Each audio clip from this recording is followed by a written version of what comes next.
Hello and welcome to True North EV. My name is James and I'm going to be your host. Now, if you're new here, this podcast, we talk about kind of driving in Canada, driving electric vehicles in Canada, how what's going on in the electric vehicle scene impacts Canada, the good, the bad, and the occasionally frustrating.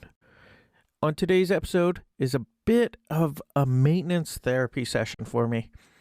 If you've been following along, you know I drive two EVs. We got our 2016 Tesla Model X named Rita and our trusty 2014 Nissan Leaf. And let me tell you, 2024 has been quite the year for both of them. So grab a coffee, settle in, and let's talk about what it's really like keeping older EVs on the road in Manitoba. Let's start with Rita, the Model X. Now, she's getting up there in years. We're talking about an 8-year-old Tesla at this point. So some maintenance is expected. But this year tested my patience in ways I didn't expect.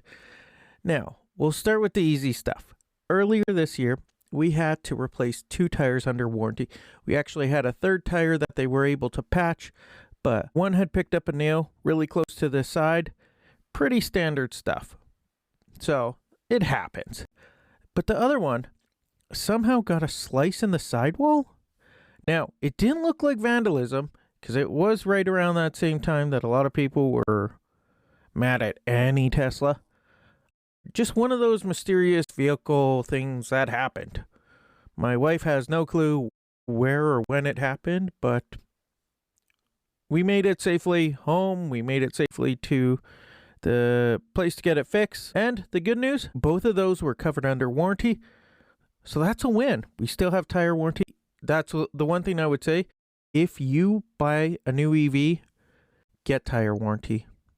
It's one of those things that I don't know what it is about EVs, or at least some of them. My Kona, I know, had a few tire issues. The Tesla's really bad for tire issues. But here's where other things get interesting. And by interesting, I mean incredibly frustrating. We had an air conditioning issue this summer. It actually started last summer. It just wouldn't cool off. They tested, couldn't find anything. But this summer, it happened again. So we had them test it. I kind of pushed it a whole lot more for them to keep testing, keep checking. And it turned out there was a tiny hole in one of the AC lines, kind of closer to the back of the vehicle.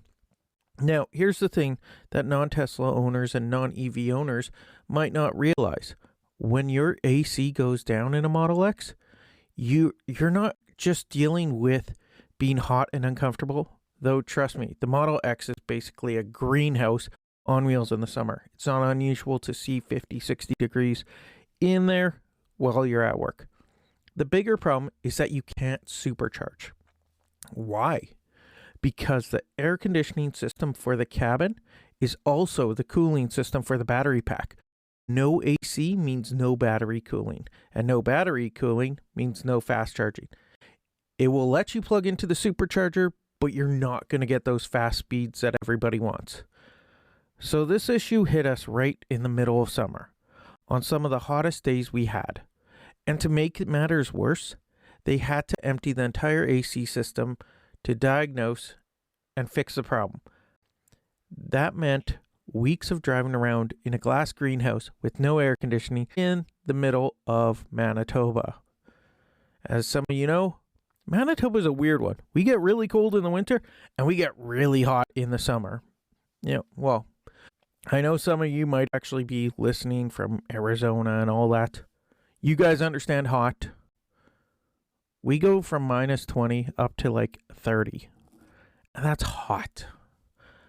The whole process took about a month to get sorted out. And honestly, a lot of what that was down to was confusion and miscommunication with the service center.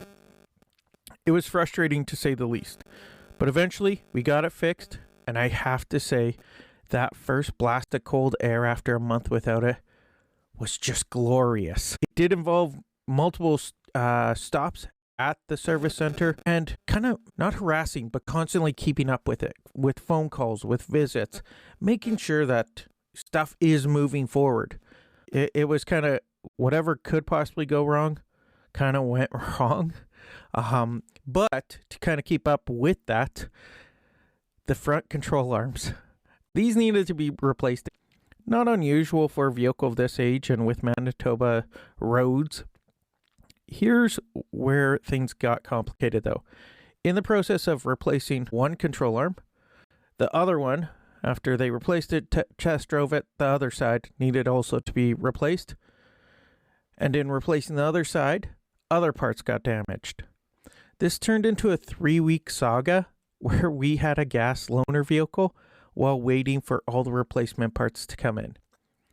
And yes, you heard that right. They gave us a gas vehicle as a loaner. After years of driving electric, getting back into an ICE vehicle was an experience. My wife wasn't overly thrilled. Let's just say I didn't enjoy my visits to the gas station, and I really missed the instant torque and quiet ride. But here's the kicker with this loaner. The license plate was actually peeling pretty bad. So badly that my wife got pulled over while driving it. The dealership ended up getting a ticket, and my wife got a warning that she shouldn't be driving the vehicle with the plates in that condition. To their credit, they did come to our place and switched out the plates for us, but it was just another layer of comedy in what was already a frustrating situation. Nothing says premium service experience quite like your loaner vehicle getting pulled over for illegal plates, right? And this was a campaign going on here in Winnipeg that they were after anybody that had peeling license plates. Now, this brings us to the current problem, and honestly, this one might be close to the most annoying. The heat was awful, but this one's really annoying because the rear hatch isn't showing that it's locked and secured. We've got Tesla coming out this Wednesday to replace either the actuator or the relay, possibly both. The estimate has everything on it, basically. But here's what's been happening. To get the car to lock, I've had to develop this whole workaround using the phone app. I have to open the hatch while being there, close it using the button on the hatch, and then when the car temporarily shows that everything is closed on the app, I quickly hit the lock button before it changes its mind.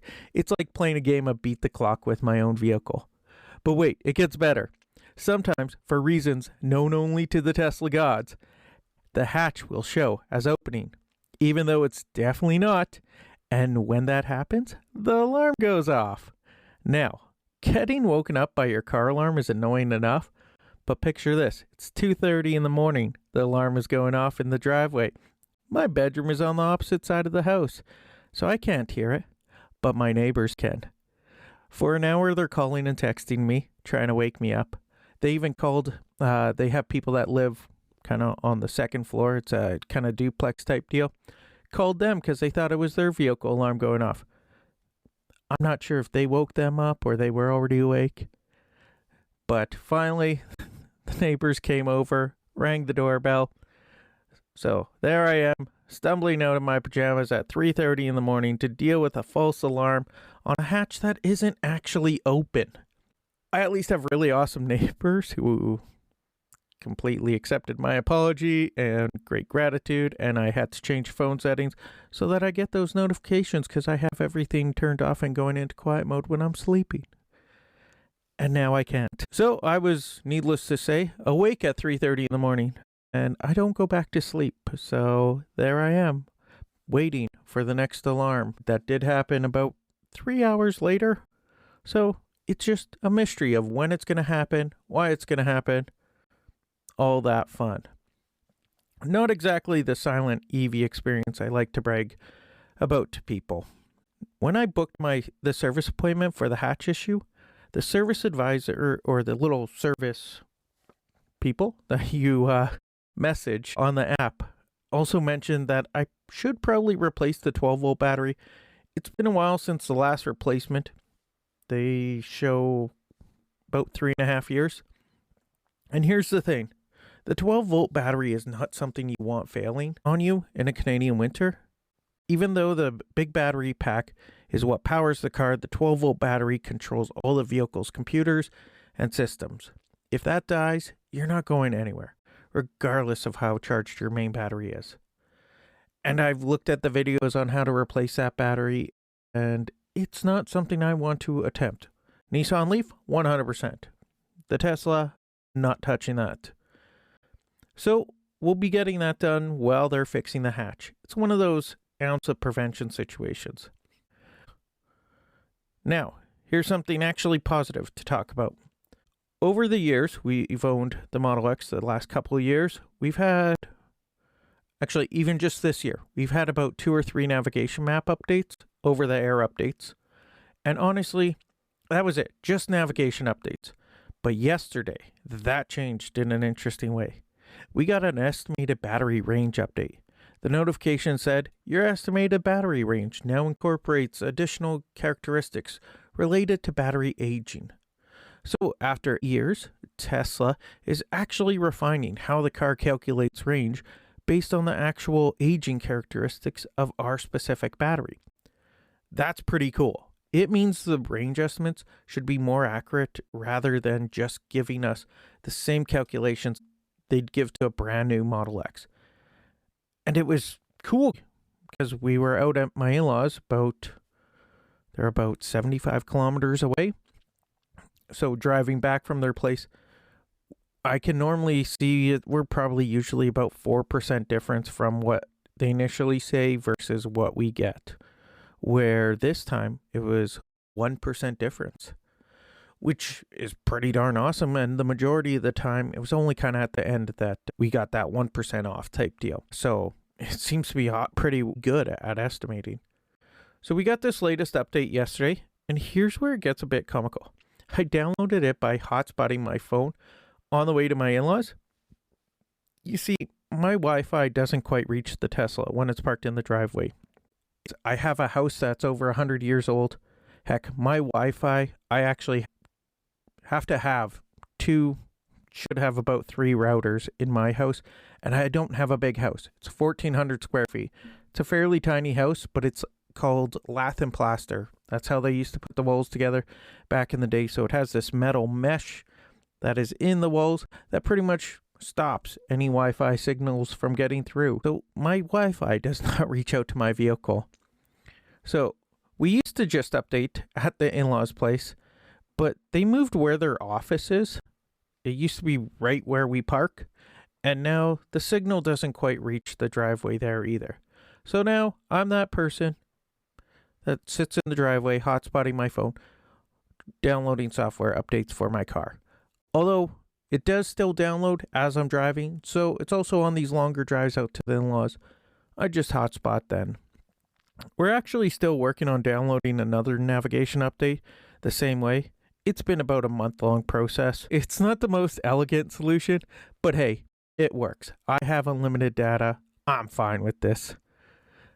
And honestly, the fact that an 8-year-old vehicle is still getting meaningful software updates, that's something you just don't get with a traditional car.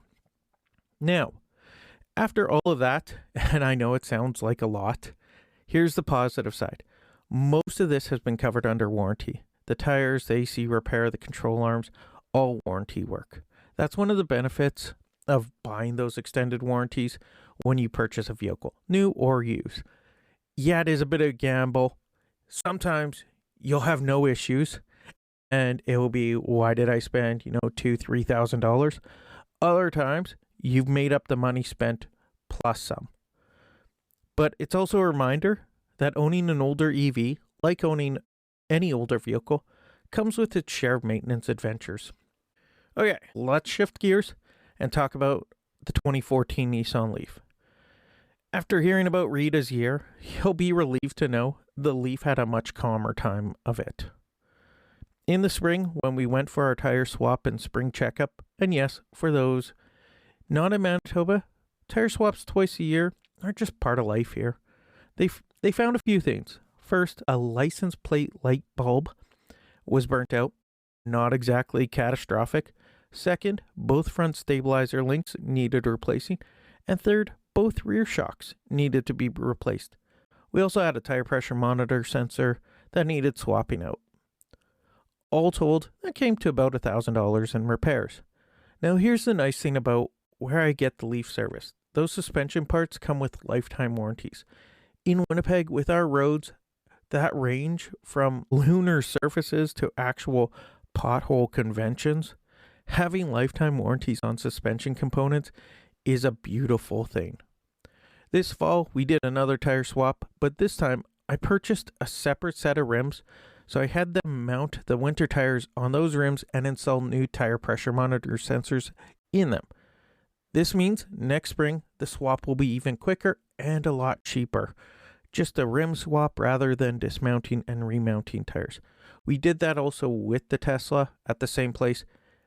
It was basically, I think it was $50 to swap all the tires over. And so that's it for the Leaf. Hopefully that's it for all the work going on both the Leaf and the Model X for, what do we got? About another month left. So knock on wood, that's it for this year. You know, telling you all of this, I'm aware it might sound like a lot of problems. And yeah, it's been quite a year for maintenance. But here's what I want to emphasize. This is two vehicles. One that's 8 years old and one that's 10 years old. Actually, I guess more like 11 or 12 now. If I had two gas vehicles of the same age, similar mileage, I'd probably be dealing with just as many, if not more, issues.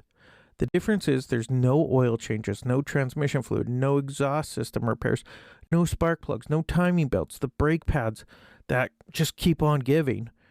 These are issues with tires, suspension, electronics, things that any vehicles deal with.